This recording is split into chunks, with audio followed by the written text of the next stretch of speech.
Welcome everyone to Spirit Coffee Talk. Thank you so much for joining us. I'm Ginette, and with me is Elyse, and we are some of the mediums at Avalon Spirit. We usually have our third party sister, Lisa Richmond, but she is away on a healing journey right now. So it's just Elyse and I, but we are answering some of your questions. And the question that came up today, which I think there's never enough conversation about this, is how do you talk to your spirit guides? Now that might seem really simple, but it's actually not. If you didn't if you're not used to it, you didn't grow up in an environment where that was supported, or if you had very strict religious structures, maybe, I think it's very fair to question, like, how do you do it? What do you have to do? Do you have to say three words before, do you have to knock three times before you can speak? Do you speak in song? Do you speak like, Mhm. I think it's neat to really break down all the ways in which we can speak to our spirit guides and Mhm. kind of what that looks like. So I'll just Yeah. say, welcome everybody. And I'll say to even take that further, I think sometimes, even as people who practice it regularly, we can still question it. Like, Yeah. am I getting what I need by asking this way? Am I actually in communication with the energy that I want to? Or is it my brain just like telling me stories about things? So it's like, yeah, whether it's you're early on in it or you've been doing it for a long time, I think circling back to this question is super valuable because Yeah. the answer can be different, like in so many different ways. So, anyways. Yeah. I agree.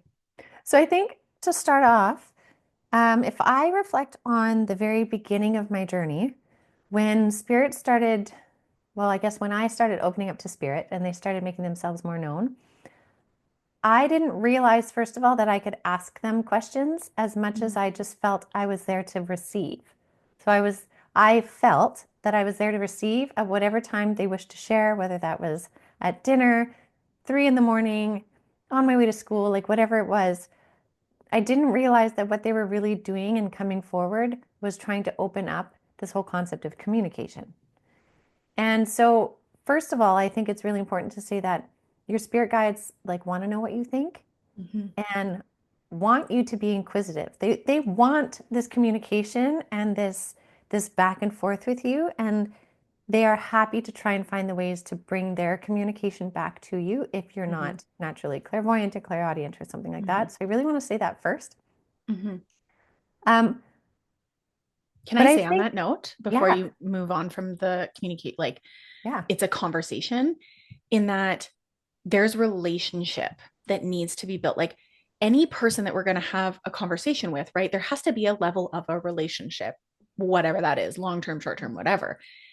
And when we're talking about matters of our life and our spirit and like these big things, even if we're asking simple questions, coming back to that relationship of it is the most important part. And I think to your point, like when we're first starting, it's like, oh well, it's spirit, like they will just bring me the things and I am just a lowly human, and like we can Yeah. kind of have that idea of like they're special and I'm just a human, but really like they are a spirit. Like what is it within me is them also.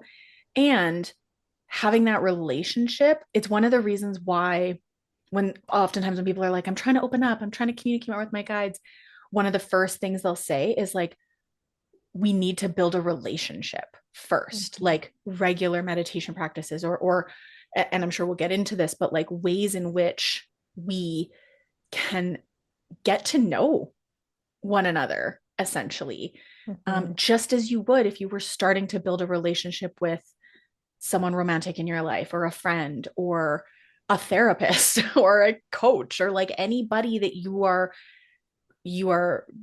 connecting with in a deep way that you want to like understand and get information with and grow and converse with. Like there has to be a relationship there. Mhm. I agree. I agree. And so, I mean, in that relationship building, I think a good way to really kind of start your connection with your guides is to start and get a feel for them before you worry about how you're going to see it, how you're going to hear it, how you're going to know it, all of that. Get a feel for them. And this is what I always start with all my light worker or mentorship groups. We always start by feeling first Mm. without any idea of what it should feel like. And what that is first is just sitting there with your intention to have your guides come forward and notice what you notice, what feels different. And again, the reason why I say sitting there with your intention, for some people, going into a meditation is super easy. They're like, okay, sweet, close my eyes, relax. Whew, here I am. They're gone. Others, that's like the worst thing you could do is close your Mm-hmm. eyes and be quiet. The mind just starts spinning. And spirit responds to intention. Spirit responds to the energy that you put out. So if you can't sit and quiet down right away to get into that perfect state, your spirit guides will respond to your intent of, hey, guides, I don't know who you are yet. I really want to connect with you. And I would like to try connecting with you in feeling your presence. And so the first thing I think we need to do is, first of all, get to know our own presence. What does it feel like to be you first, right? So this is what I always do in my classes. Sit there and notice what it feels like to be you. You can do it with your eyes open, your eyes closed. What does it feel like to be in your body? You do a body scan from head to toe. Just feel your head, feel your shoulders, your arms, all the way down to your toes. Notice you. Notice your emotional state, any aches and pains. And then you ask your spirit guides to come forward. And most of the time, you'll start to notice something different, maybe a pressure on one side of your body, a sensation, a whirling energy. Maybe your heart rate goes up a little bit. Maybe you feel a little bit dizzy. Maybe you feel a breeze. Like there's so many ways we can just feel a difference. And once you notice that difference, then you ask your spirit guides to take it away. So you can tell the difference again, right? Mm-hmm. And they will always take it away. And you might be able to notice it for 2 or 3 seconds. That sensation is gone. And I think that is such a key point of recognizing the presence of spirit first that allows us to then open up the doorway of believing in the capacity for communication. So that's Mm-hmm. where I would start. Yeah, I love that. And I to bring like the human brainness into it, I think for a lot of us, we have fears and doubts. Maybe not that we're like afraid of what's going to happen. Maybe you are. Um, or you're just unsure, or like scary scenes in the movies are playing in your mind, like, oh, it's going to be like this. Yeah. Um, but doing that and building that relationship, starting slowly, feeling what it feels like to be you versus feeling their energy, then being able to assert the boundary essentially of can you take it away, feeling that change happen allows our brain to orient towards, okay, I have control in this situation. I can feel safety in this situation, because if we're at all feeling nervous, tentative, it's not that it won't happen or that you have to just like totally trust and everything has to, you have to feel perfect. It's not so much that, it's that when the brain is going to try and do a really good job, especially if it's picking up on anything that it's not used to or can't make sense of and what it knows and understands, especially if you're more excuse me, in that left brain, you're going to it's going to want to block it. It's going to want to turn it off. It's going to want to like close down the experience of those things. So by being able to let yourself sense it in a controlled manner, in a way in which you have, you're setting boundaries around it. Also, again, like I said, it's showing like, okay, if I ask for something to be taken away, it will do that. Like I can set boundaries with spirit, which is such a, other important piece that I think we forget sometimes. So allowing ourselves to really orient to that helps create safety within it. Helps. And this is why, I preach a lot about somatic work and nervous system work in relation to spirit work, because if your system is super dysregulated for whatever reason, or your mind's really busy or these things, it becomes harder. It's not impossible, but you're battling against your own internal operating system when you're trying to connect in with energies that are separate of that. And sometimes our system can perceive it as a threat. Mm-hmm. So yeah, it's again another piece of that relationship building with yourself, but also with them and what they feel like. All Yeah, that stuff. I agree. Yeah. So then when we are, when we take the steps to actually communicate, one thing I've really learned through the years is that there are many different ways to communicate with them, depending on your energy, depending on their energy, depending on where they're from, depending on the frequency they are. Like some guides will only come in if I go into a deep meditation and they come forward. Whereas my main counsel, I would say, my main kind of crew and my council that I talk to regularly, I find I can communicate with them best when I actually just speak out loud with my Mm. eyes open and say I'm cleaning the house and I'll be like, all right, everyone, spirit, everyone, I want to have a conversation with all of you. So I would really like all of you to come forward. And I speak out loud to them and Mhm. I share everything. I find that when I do that, I get the greatest response Mhm. than when I just sort of say it in my mind, although saying it in your mind is equally as powerful. But for me, there's something about voicing it out loud. So Mhm. it sounds like, or it looks like I'm talking to myself, but I speak out loud to them often. Mhm. Yeah. Yeah. Yeah, and with that, we'll also find places and times when that works better than others. For me, the shower, and I know that's a common one for you too. I'm sure the water element has a big part of it, but also you're in there, you're by yourself, you're warm and cozy, ideally, unless you're taking a cold shower, which, like, Ooh, that's a whole other topic. good luck with that one. Godspeed. You're cleansing your energy as you're doing it. Like it's a place where you can just kind of be with yourself. I also find driving, not Mm-hmm. that I'm like off in another world meditating while I'm driving, Yeah. but excuse me, I'm only focused on one thing, right? Like I'm not on my phone. I'm not, and I also, if I'm going to talk to spirit when I'm driving, can't have the radio on. I Yeah. can't be listening to something. I have to like Yeah. quiet and I'll speak out loud. And that one feels better too, because people just assume you're talking on your Bluetooth. Yeah. So it's fine. Right. Not that it matters. I'm just joking. But yeah, I find for me driving, um, can be a time when stuff comes in really frequently and a lot more easily. And I also think sometimes for me, movement, um, especially in certain phases, like I obviously doing a lot of work with the nervous system, there's times where meditation for me, especially with like certain health pieces, is really challenging and my body doesn't like it. And I have to like work at it in different ways. So mindful movement, going for a walk Mm-hmm. in the trees or like standing out in my backyard in the grass in my bare feet or driving, sometimes yoga when that feels accessible, movement and slowness where I'm also present can help because it's giving my brain a task to kind of Mm-hmm. give space for other pieces to come in.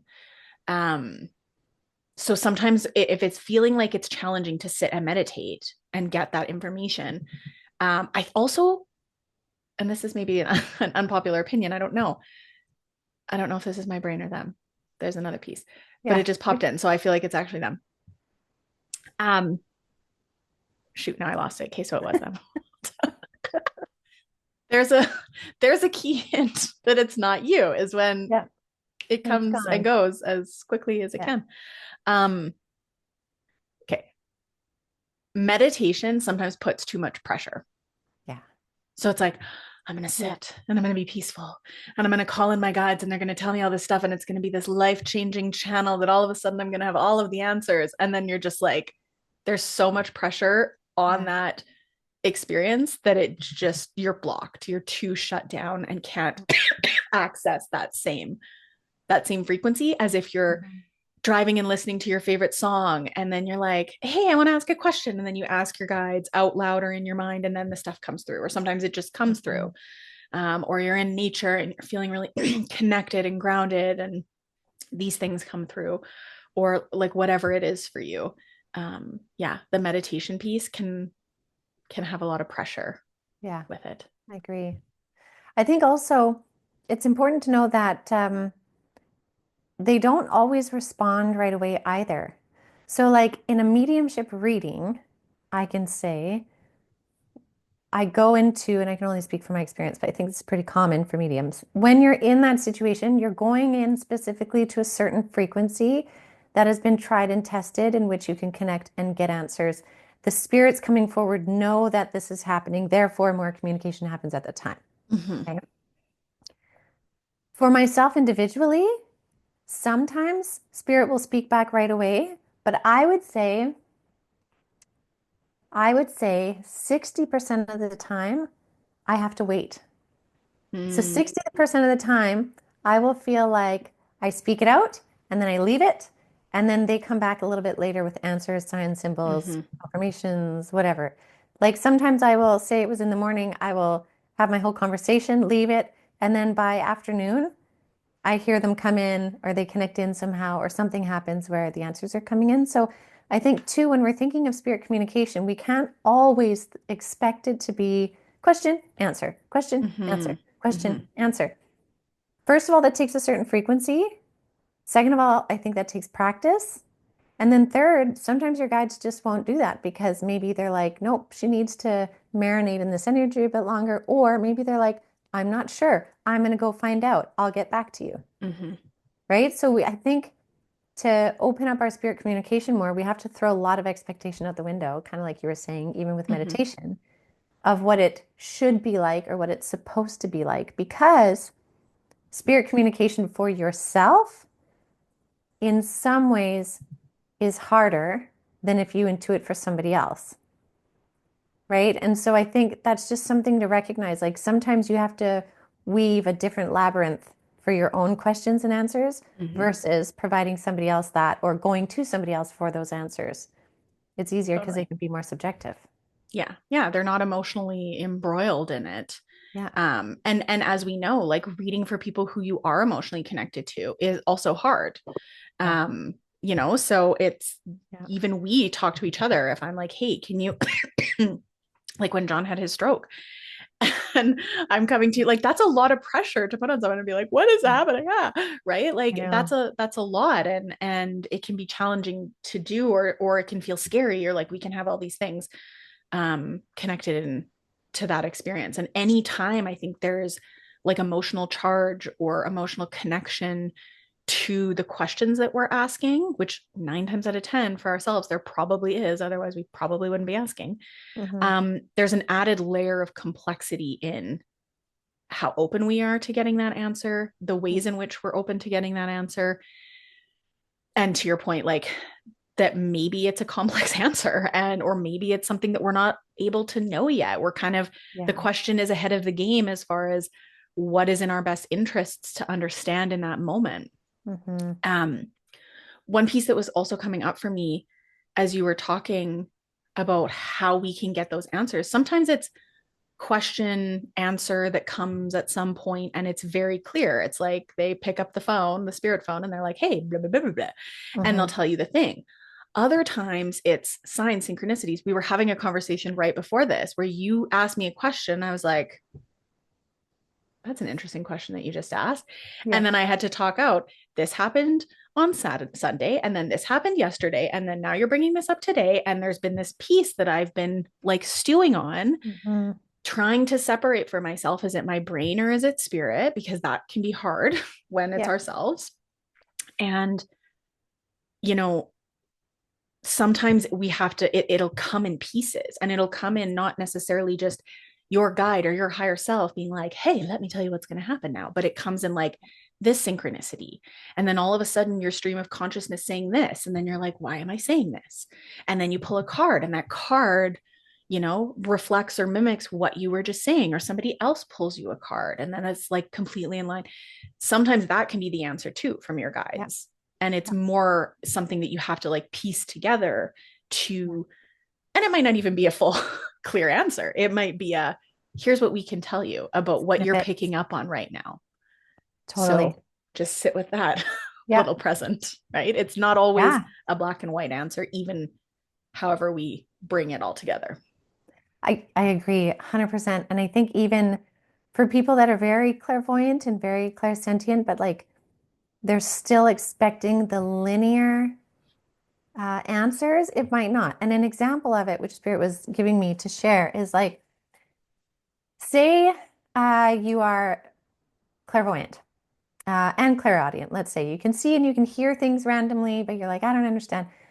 Sometimes Spirit's ability to bring it through in the best that they can is going to be choppy. So, for example, if your question was, um, will I ever meet the love of my life?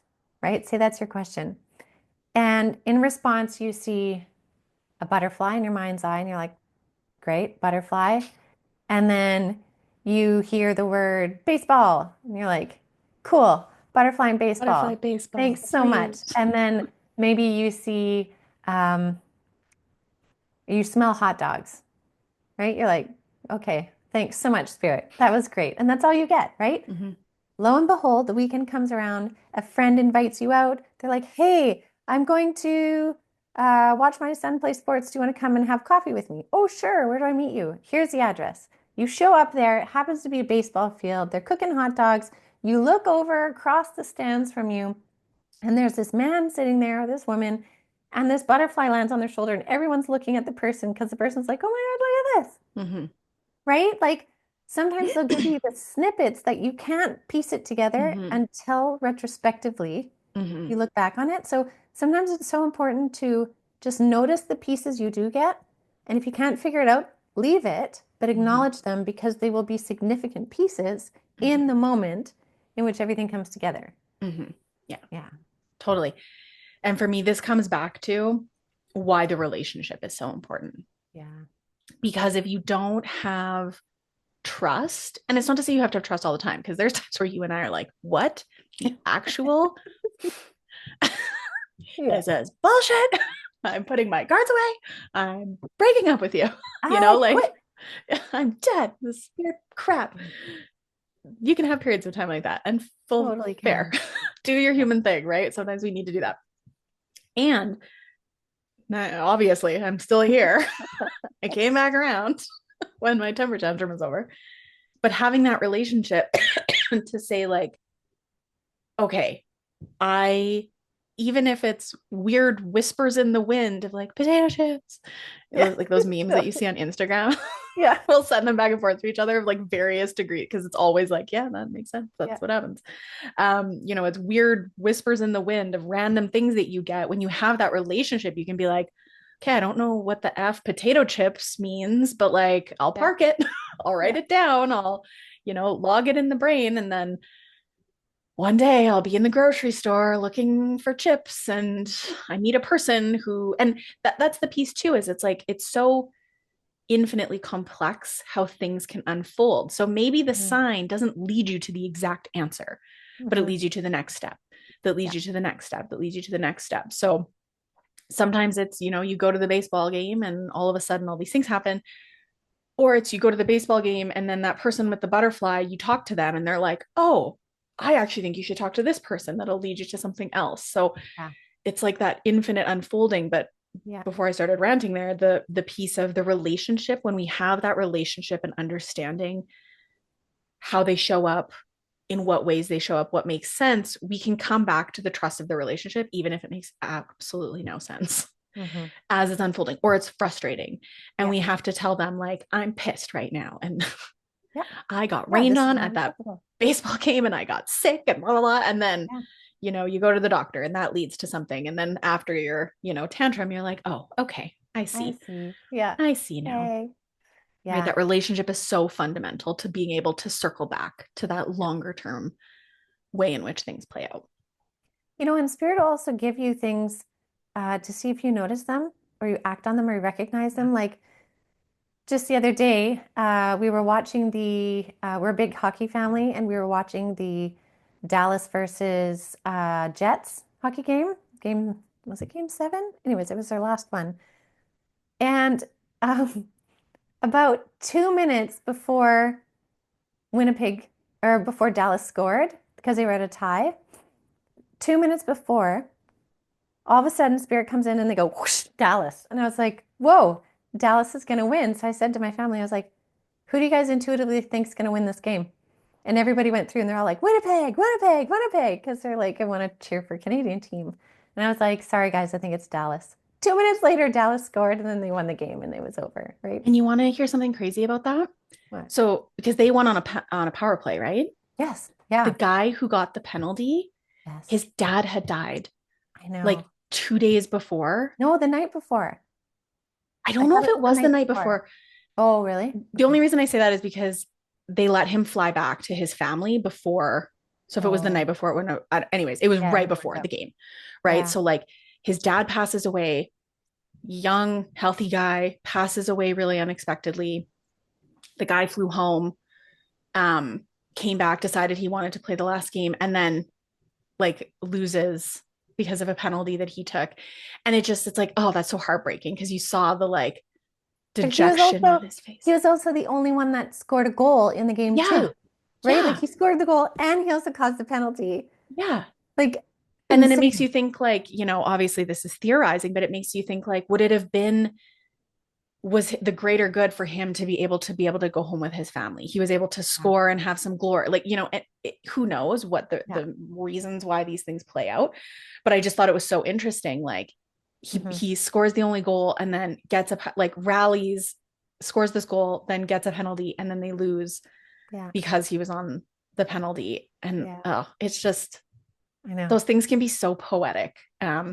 Even though it's obviously sad and devastating what happened for him. But Absolutely. um it's just so interesting how those things play out. I know, right? Yeah. So, I mean, I think really just spirit communication can happen in so many different ways. And the way you receive it is so unique to everybody. It changes with guides, it changes with how you do it. And I think it's really about stating to your guides what you want. Here's one more story. I remember when I first started really opening up and I knew things were happening, I said to my guides out loud at the time, I did so out of fear. I was so scared that I was like, I'm speaking out loud. But I said to them, I'm willing to see things, but don't show it to me right in my face, like arm's length away. Give me some space. I'll see it. Don't freak me out. You can let me know things. I can open to clairsentience. I'm like, but do not speak like a disembodied voice to me in a room. I will lose it and I will quit. And right, I was like, don't do that. And they didn't for years until I was like, oh yeah, hey, by the way, you can talk to me if you need. It's Mm-hmm. okay. So we can also put the boundaries up and we can also like they'll want to respect our boundaries and they will also give us opportunities to experience different things. So if there's something that you like for me, I like clairvoyance. Mm-hmm. Clairvoyance to me is one of my most favorite ways to communicate because to me, I can see it, I believe it more. It's just how it works for me. So they know that, so they bring me a lot in the form of clairvoyance, Mm-hmm. right? So I think it's that relationship. Let them know what you like, let them know what you don't like. Voice it out loud, write it out in your journal. The point is to get that energy out and in motion, Mm-hmm. and they will receive it and they'll Mm-hmm. work with it. Yeah. Yeah. Yeah. I'm being reminded, oh God, too. Huh. A really common way, especially whether you're beginning or whether you're finding it's something that you're really mentally attached to and you're having a hard time. Automatic writing is another good one because, again, it's giving your brain and body something to do. And you can just kind of, and it can start at the top of the page. Like, you ask the question, you whatever, and then it's like you write whatever comes into your brain. This is dumb. I don't know why I'm doing this. Nothing is happening. I'm just writing words on a paper. And then all of a sudden, maybe you write a couple sentences, maybe you write a page, maybe somewhere in the middle, but all of a sudden, you'll notice your writing might start to change a little bit. And it just becomes so fast that it's like you're not thinking it.